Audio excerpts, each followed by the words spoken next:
guys, jadi ikutin aku untuk cari tahu pandangan anak-anak Fakultas Hukum Universitas Lambung Mangkurat tentang hukum tata negara yang berlaku di Indonesia. Baik, di sini dengan kakak siapa? Perkenalkan, nama aku Muhammad Iqbal dari Angkatan 2022 Peminatan Hukum Tata Negara. Oke, untuk Kak Iqbal, menurut Kak Iqbal berikan satu kata untuk hukum tata negara yang ada di Indonesia. Satu kata untuk hukum tata negara itu lucu. Oke, kenapa nih Kak Iqbal jadi ngasih kata lucu untuk hukum tata negara di Indonesia? Ya karena sepengetahuan aku ya, ciri dari negara demokrasi itu adanya kompetitif, di mana ada pemilu, ada pilkada ya kan. Namun sangat disayangkan adanya kompetitif itu ada juga otoriter. Tuh. Makanya disebut kompetitif otoritarianisme. Contohnya apa? Contohnya kita ada pemilu, namun kepala pertahanan atau yang menjabat justru menggerakkan beberapa, misalnya bagi sembako untuk memenangkan salah satu calon. Nah itu kan contoh walaupun kita kompetitif tapi kita juga otoriter gitu. Nah juga yang lucunya adalah panitia pemilu nih. Contohnya KPU Bawaslu, nyatanya apa? Nyatanya mereka diseleksi oleh peserta pemilu. Karena KPU dan Bawaslu ternyata diseleksi oleh anggota DPR. Nah itu kan yang lucunya gitu. Kenapa peserta menyeleksi panitia gitu. Nah itulah jadi korelasinya antara hukum tata negara dengan kata yang aku sebut tadi gitu. Oke, terima kasih untuk Kak Iqbal. Ya, sama-sama. Oke, kembali lagi teman-teman. Di sini dengan siapa? Saya Zaidan Muzaki dari Angkatan 2023. Oke, Kak Zaidan, menurut Kak Zaidan berikan satu kata untuk hukum tata negara yang ada di Indonesia. Satu kata buat hukum tata negara yang ada di Indonesia, labil sih. Oke, kenapa tuh jadi kata labil nih Kak? Nah, karena kan kalau kita berkaca ya dari hukum tata negara saat ini, menurut saya banyak sekali gebrakan-gebrakan gitu. Apalagi kan terkadang hukum tata negara ini diperbuat oleh para pemerintah yang terkadang kocak sih. Jadi berubah-ubah. Jadi pemerintah itu nggak konsisten gitu. Apalagi kan sekarang banyak sekali gebrakan-gebrakan seperti RUU TNI yang katanya untuk memperkuat sinergitas antara TNI dan juga masyarakat, tapi pada faktanya apa? Entahlah, hanya pemerintah yang tahu. Terima kasih untuk Bang Zaidan. Oke, boleh perkenalkan diri dulu. Halo, perkenalkan nama aku Muhammad Helman dari Angkatan 2024. Oke, menurut Kak Helman nih, satu kata untuk hukum tata negara yang ada di Indonesia. Lentur. Lentur, kenapa tuh jadi kata lentur? Karena hukum tata negara Indonesia seringkali berubah dan ditafsirkan fleksibel dan kadang mengikuti kepentingan tertentu seperti karet, bisa melar ke sana kemari sesuai kebutuhan. Oke, terima kasih Kak.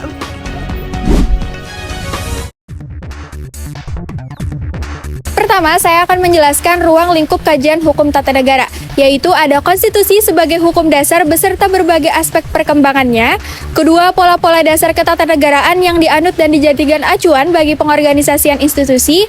Kemudian, struktur kelembagaan negara dan mekanisme hubungan antar organ-organ kelembagaan negara, dan prinsip-prinsip kewarganegaraan dan hubungan antar negara dengan warga negara beserta hak-hak dan kewajiban asasi manusia. Kedua, saya akan menjelaskan pengertian hukum tata negara dan hubungannya dengan hukum administrasi negara.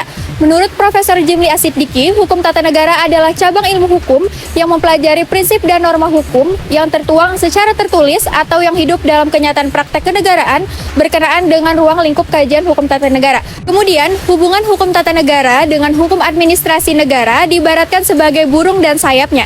Hukum tata negara sebagai burung memberikan struktur dan dasar wewenang bagi badan-badan negara, sementara hukum administrasi negara sebagai sayap memberikan keberhasilan dan kemampuan bagi badan-badan negara untuk berfungsi secara efektif.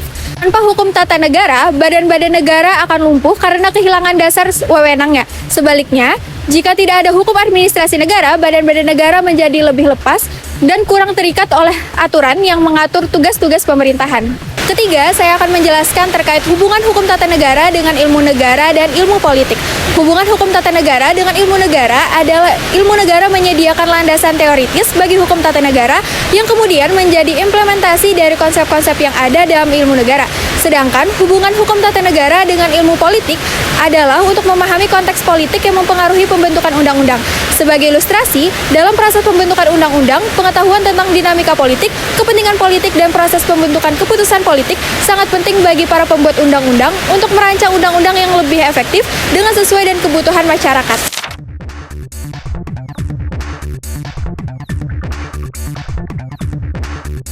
sumber hukum bisa diartikan dengan berbagai cara tergantung dari sudut pandang mana dan siapa yang melihatnya. Seorang sosiolog, filosof, atau ahli hukum bisa punya perspektif yang berbeda. Tetapi secara umum sumber hukum adalah segala sesuatu yang melahirkan aturan hukum sekaligus tempat aturan hukum itu ditemukan. Ada juga dua jenis sumber hukum, yaitu material dan formil. Singkatnya, material adalah faktor yang mempengaruhi pembentukan hukum, misalnya kondisi sosial, politik, dan budaya. Sedangkan formil adalah tempat aturan hukum mendapat kekuatan, misalnya peraturan perundang-undangan. Lalu bagaimana dengan hierarki peraturan perundang-undangan di Indonesia? Menurut Pasal 7 Undang-Undang 12 2011, hierarki peraturan hukum di Indonesia adalah Undang-Undang Dasar 1945, TAP MPR, Undang-Undang atau Peraturan Pemerintah pengganti Undang-Undang, Peraturan Pemerintah, Peraturan Presiden, Perda Provinsi dan Perda Kabupaten atau Kota. Intinya, hukum di Indonesia punya urutan yang jelas, dari tingkat tertinggi yaitu Undang-Undang Dasar 1945 sampai aturan daerah atau peraturan daerah. Baik, di sini saya akan menjelaskan mengenai hak asasi manusia dalam ketatanegaraan dan juga asas-asas dalam hukum tata negara. Yang pertama, saya akan menjelaskan mengenai pengertian dari hak asasi manusia dalam ketatanegaraan. Hak asasi manusia adalah hak-hak yang melekat pada setiap individu sebagai manusia yang diakui dan dijamin oleh negara dalam sistem ketatanegaraan. Dalam konteks hukum tata negara, hak asasi manusia berkaitan dengan perlindungan, penghormatan, dan juga pemenuhan hak-hak dasar warga negara oleh negara berdasarkan prinsip-prinsip konstitusional dan juga hukum internasional. Di Indonesia sendiri, hak asasi manusia dijamin dalam Undang-Undang Dasar 1945, terutama dalam pasal 28A sampai 28J. Baik, selanjutnya saya akan membahas mengenai asas-asas dalam hukum tata negara. Dalam hukum tata negara terdapat beberapa asas fundamental yang menjadi landasan dalam penyelenggaraan negara. Yang pertama adalah asas Pancasila. Di sini berarti Pancasila sebagai dasar negara. Yang mana jika dikaitkan dengan hak asasi manusia, berarti nilai-nilai dalam Pancasila mendukung dan juga membantu mewujudkan adanya hak asasi manusia. Lalu yang kedua adalah asas negara hukum. Indonesia adalah negara hukum, berarti negara harus berlandaskan hukum dan dalam segala tindakan dan kebijakan pemerintahannya.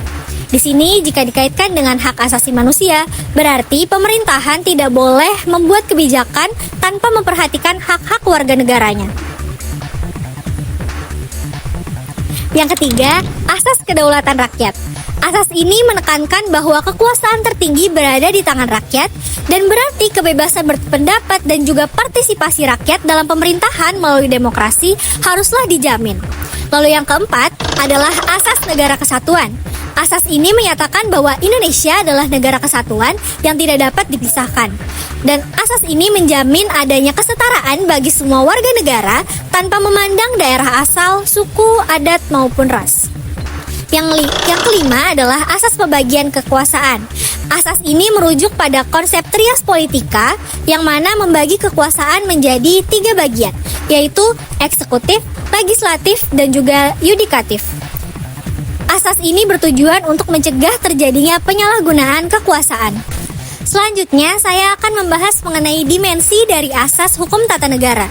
Asas-asas hukum tata negara memiliki dimensi yang mencerminkan penerapannya dalam sistem pemerintahan dan hak asasi manusia. Yang pertama ada dimensi yuridis. Asas-asas tersebut harus tercermin dalam norma hukum seperti konstitusi yang ada pada Undang-Undang Dasar 1945, lalu undang-undang yang ada dan berlaku di Indonesia, dan yang terakhir adalah peraturan internasional. Yang kedua adalah dimensi politik. Di sini maksudnya, asas-asas dalam hukum tata negara harus dijamin melalui sistem demokrasi yang meliputi pemilihan umum yang bebas dan adil, kebebasan pers dalam berekspresi, dan juga partisipasi masyarakat dalam pembuatan kebijakan. Baik, dimensi yang ketiga adalah dimensi sosial dan juga kultural. Dalam kehidupan sosial, asas hukum tata negara harus tercermin dalam kebebasan beragama dan toleransi antar umat beragama. Lalu yang kedua, adanya hak masyarakat adat untuk mempertahankan budayanya. Dan yang ketiga adalah penghormatan terhadap nilai-nilai kemanusiaan dan juga kehidupan dalam masyarakat. Dan yang dimensi yang terakhir adalah dimensi ekonomi. Di sini maksudnya adalah asas-asas ketatanegaraan harus berkaitan dengan aspek ekonomi seperti hak atas pekerjaan yang layak dan kesejahteraan sosial, lalu perlindungan terhadap hak milik individu dan juga akses terhadap layanan kesehatan dan pendidikan. Sekarang kita lanjut nih ke pembahasan lembaga negara menurut Undang-Undang 1945. Di antaranya ada MPR, DPR, DPD, Presiden dan Wakilnya, BPK, MA, MK, dan KY. Tapi ternyata susunan ini adalah pasca amandemen loh. Sebelumnya, amandemen lembaga negara menurut Undang-Undang 1945 hanya ada MPR, DPR, MA, BPK, dan DPA saja. Lalu tugas dan wewenangnya apa aja sih? Yang pertama ada MPR atau Majelis Permusyawaratan Rakyat. MPR itu seperti pertemuan besar para anggota negara. Tugas utama MPR adalah menyusun dan mengubah Undang-Undang 1945, serta memilih presiden dan wakil presiden jika diperlukan. Jadi, bayangin aja kalau MPR itu adalah pemain utama dalam memastikan negara kita tetap berjalan sesuai konstitusi. Yang kedua, ada DPR atau Dewan Perwakilan Rakyat. Nah, kalau DPR itu bisa dibilang sebagai wakil rakyat di Indonesia. Mereka bertugas untuk membuat dan mengesahkan undang-undang, serta mengawasi jalannya pemerintahan. Jadi kalau ada masalah dengan undang-undang atau pemerintah, DPR yang pertama kali mengerahkan laskar untuk memantau dan memberikan solusi. Dan yang ketiga ada presiden dan wakil presiden. Presiden adalah pemimpin negara dan kepala pemerintahan, sementara wakil presiden membantu menjalankan tugas-tugas besar tersebut. Tugas presiden meliputi mengambil keputusan penting seperti kebijakan luar negeri, pertahanan, dan keuangan. Kalau wakil presiden, dia yang menjadi backup presiden. Kalau presiden nggak bisa, dia yang akan menggantikan. Yang keempat, ada DPD atau Dewan Perwakilan Daerah. Nah, kalau DPR itu wakil rakyat, DPD ini adalah wakil daerah. Tugas DPD adalah mengusulkan dan memberikan masukan soal kebijakan yang menyangkut daerah. Jadi, mereka ini seperti perwakilan suara dari berbagai provinsi untuk memastikan semuanya didengar. Nah, kalau yang kelima ada BPK atau Badan Pemeriksa Keuangan. Kalau ada yang namanya audit dalam kode dunia kerja, BPK ini seperti audit besar-besaran untuk keuangan negara. Tugas BPK adalah memeriksa keuangan negara untuk memastikan semuanya transparan dan tidak ada penyelewengan. Yang keenam, ada Mahkamah Agung atau MA. Bisa dibilang MA itu adalah hakim tertinggi di Indonesia. Tugasnya adalah mengawasi jalannya sistem peradilan dan memastikan keputusan-keputusan hukum berjalan dengan adil. Jadi kalau ada yang nggak setuju dengan keputusan pengadilan di bawahnya, MA bisa turun tangan. Yang ketujuh ada MK atau Mahkamah Konstitusi.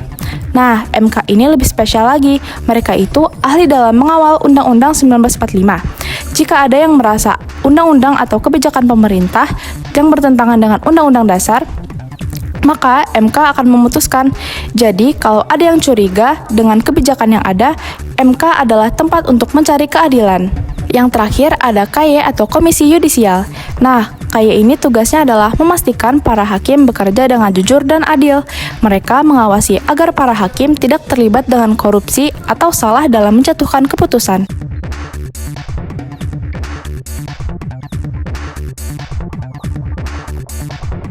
Jadi di sini saya akan menjelaskan mengenai lembaga independen. Lembaga independen adalah lembaga otonom yang berdiri sendiri dan tidak dipengaruhi oleh kekuasaan lainnya. Lembaga independen ini berada di luar dari lembaga utama. Idealnya, lembaga ini terpisah dari kekuasaan legislatif, eksekutif, dan yudikatif.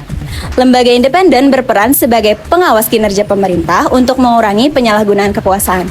Jadi, lembaga independen ini tuh seperti polisi spesialis di bidangnya masing-masing. Dulu pada masa Orde Baru, semua urusan negara dipegang sama pemerintah aja.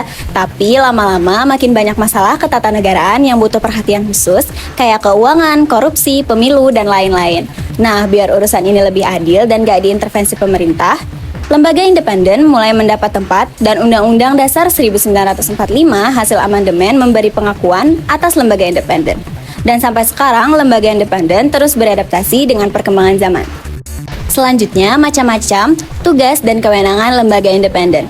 Yang pertama, Komisi Pemilihan Umum. KPU bertugas menyelenggarakan pemilu dan pilkada yang jujur dan adil. KPU memiliki kewenangan menetapkan peserta, jadwal, aturan, dan hasil pemilu. Yang kedua, Bawaslu atau Badan Pengawas Pemilu. Tugas Bawaslu adalah mengawasi jalannya pemilu agar sesuai aturan. Kewenangannya adalah untuk mencegah dan menangani pelanggaran serta memberikan sanksi apabila aturan terkait pemilu dilanggar. Yang ketiga, Komnas HAM. Tugas Komnas HAM yaitu menegakkan dan melindungi hak asasi manusia. Kewenangannya menyelidiki dan memberikan rekomendasi serta melakukan mediasi atas pelanggaran HAM. Yang keempat, KPAI atau Komisi Perlindungan Anak Indonesia. Tugasnya yaitu melindungi hak-hak anak dan memastikan kebijakan ramah anak terjalankan. Kewenangan dari KPAI adalah menerima pengaduan dan mengawasi kebijakan perlindungan anak. Yang kelima, Komnas Perempuan. Tugas dari Komnas Perempuan yaitu untuk melindungi hak perempuan dan mencegah kekerasan terhadap perempuan. Kewenangannya mengadvokasi kebijakan, memantau kasus kekerasan, dan memberikan rekomendasi. Yang keenam, Bank Indonesia. Tugas dari Bank Indonesia yaitu menjaga stabilitas ekonomi dan nilai rupiah. Kewenangannya menerbitkan uang, menetapkan suku bunga, dan mengawasi sistem perbankan. Dan yang terakhir, BPK atau Badan Pemeriksa Keuangan. Tugas dari BPK yaitu memeriksa penggunaan keuangan negara agar transparan dan akuntabel. Kewenangannya melakukan audit, menyelidiki penyimpangan, dan melaporkan hasilnya ke DPR atau ke DPRD.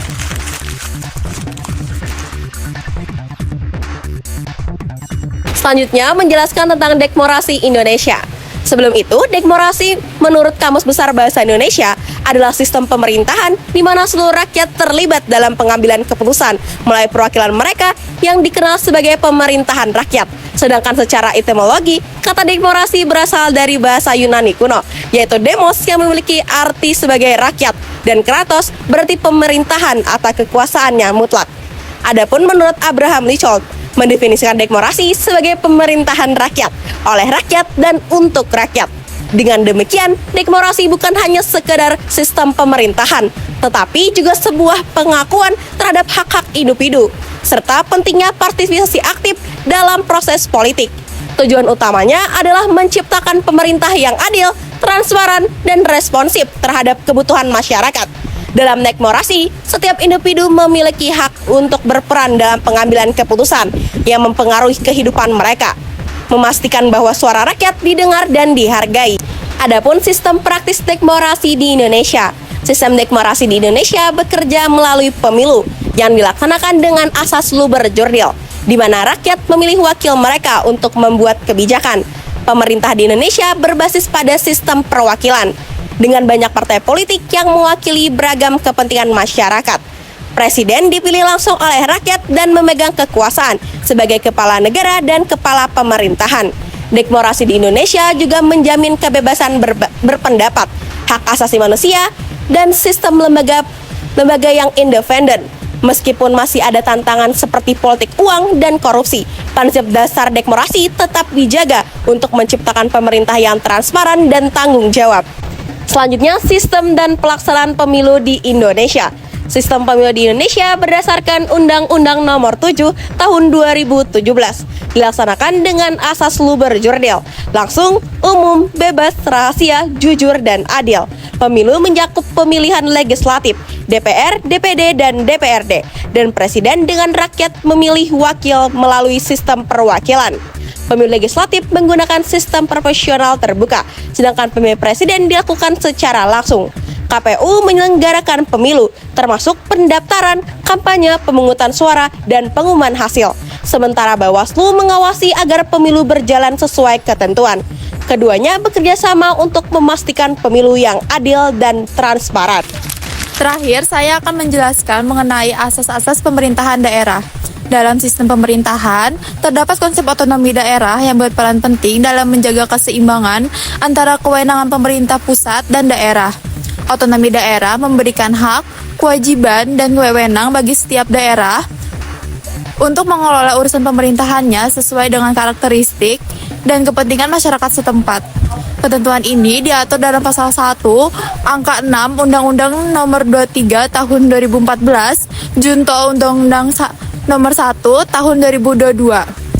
Dalam otonomi daerah juga dikenal pula istilah asas otonomi, yang merupakan sebuah prinsip dasar penyelenggaraan pemerintahan daerah. Asas otonomi daerah terdiri dari 3 bagian utama. Yang pertama ada asas desentralisasi. Desentralisasi adalah penyerahan urusan pemerintah dari pemerintah pusat kepada daerah otonom berdasarkan asas otonomi. Menurut Syazim Hamidi, desentralisasi merupakan pelimpahan kekuasaan dan kewenangan dari pusat ke daerah, sehingga daerah memiliki otonomi penuh dalam mengelola urusan pemerintahan mereka tanpa intervensi atau campur tangan dari pusat. Jika ditinjau dari penyelenggaraan pemerintah, asas ini bertujuan untuk meringankan beban pemerintah pusat sehingga urusan negara dan daerah tidak tercampur dan dapat berjalan dengan lancar. Contohnya, pengelolaan anggaran pendapatan dan belanja daerah atau APBD oleh pemerintah daerah dari pemerintah pusat.